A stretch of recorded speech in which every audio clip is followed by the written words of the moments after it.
E olha, antes desse nosso... François Guizot, século XIX.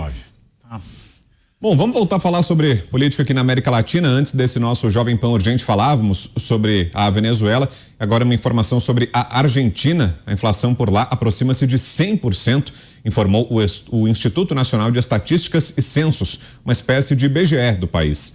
Depois de avançar pelo 11º mês consecutivo, o aumento dos preços ficou em quase 95% em dezembro de 2022. Trata-se da inflação mais alta dos vizinhos desde outubro de 1991, quando a taxa anual ficou em pouco mais de 100%. Em dezembro, a taxa mensal foi de 5,1%, com aumento de 2,4 pontos percentuais em relação ao mês anterior. Em novembro, o registro do mês foi de 4,9%.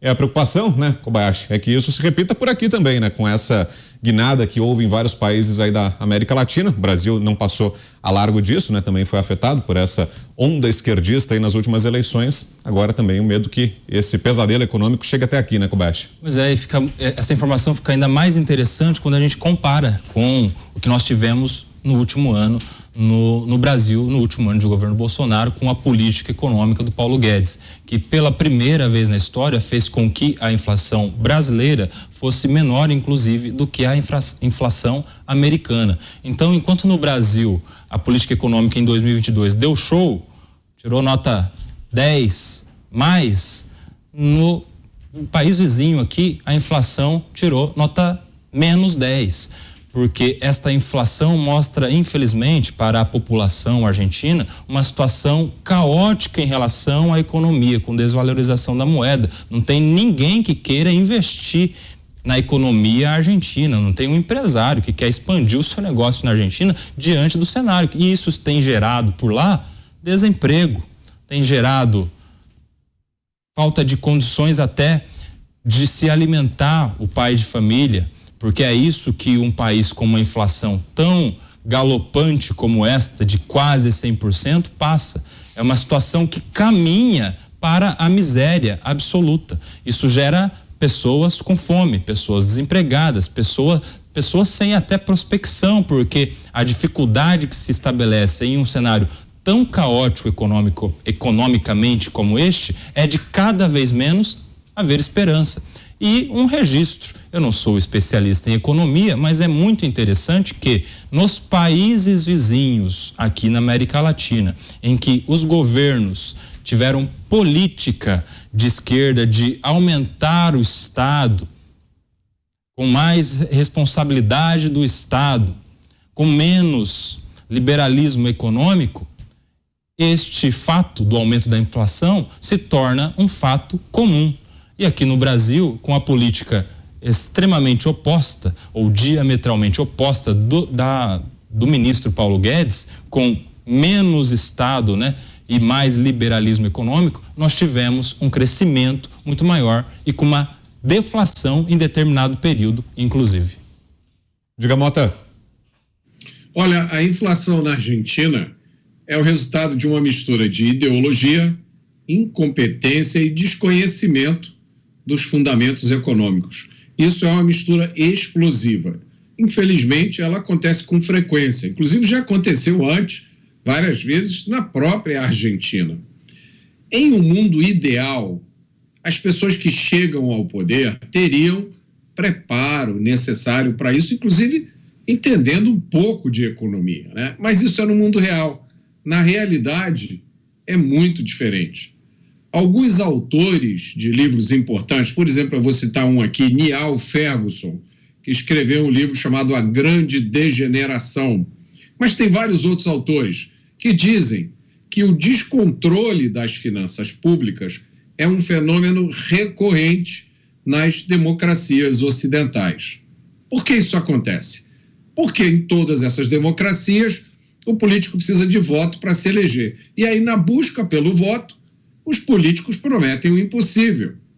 E depois, quando eles chegam ao poder e sabem, eu vou ficar aqui só 4, 5 anos, eles tentam maximizar os benefícios para eles mesmos e para os seus amigos.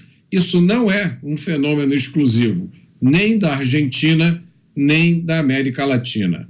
O que acontece é que quando a incompetência, a ideologia e o desconhecimento são tão grandes, isso sai de controle. E o resultado é inflação ou a hiperinflação. Isso muita gente não lembra, mas os mais velhos se recordam. Já aconteceu no Brasil. Nós, nos anos 90, tivemos épocas em que a inflação no Brasil superava 80% ao mês. E nós só podemos pedir a Deus para que isso nunca mais se repita. Você, Pavinato, que nos diz? Exatamente. A gente lembra, antes do Plano Real, a nossa inflação ela era bastante similar. Ela ultrapassava a casa centesimal. Você sabe o que é mais cruel? O mais cruel é que o mercado argentino comemorou essa taxa. Comemorou porque eles esperavam muito mais. Eles esperavam mais de 100% de inflação para 2022. Então, veja, quando a gente está numa situação tão calamitosa que a gente está nivelando tudo por baixo, isso quer dizer que a esperança já se foi. Porque nós temos uma esperança genuína quando é para coisas melhores. E quando nós nos alegramos porque o pior não aconteceu, nossa esperança era para pior, nós estamos numa situação bastante crítica. Nós estamos numa situação de subjugação, de submissão. Tudo fica submetido. As pessoas sobrevivem, elas não vivem. E eu temo que essas aproximações, esses namoros entre Fernandes, o namoro histórico do petismo com o kirchnerismo, não seja também um namoro que possa nos conduzir para uma situação como essa, como as tresloucadas hipóteses de se fazer uma moeda chamada peso real, que na verdade vai ser um natimorto ou vai ser batizado de peso morto, que de real não vai ter nada. A inflação é essa. Mas veja, um argentino ele ainda tem a liberdade de sair e investir fora da Argentina? Não. Vou dar um exemplo. Eu fui para o casamento de um amigo em Mendoza em novembro agora, de 2022. Hoje a cotação é $1 compra 180 pesos. $1 compra 180 pesos, mas com 180 pesos você não compra $1. E se você compra com um pouco mais $1, você tem uma quantia, você tem um limite que o governo coloca para que você não torre a sua moeda e tenha uma fuga de capital. Então, quando você chega na Argentina, você vai lá no Banco de la Nación Argentina, que só funciona até as 18 horas de lá. Se você chega num voo depois, não tem mais banco. Não.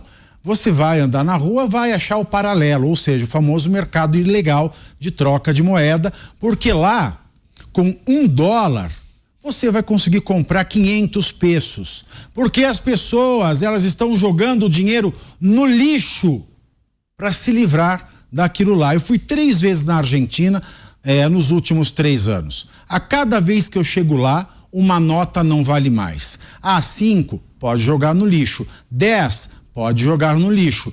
20, pode jogar no lixo. É isso que nós queremos para o Brasil? Eu acredito que não. Diga, Kobayashi.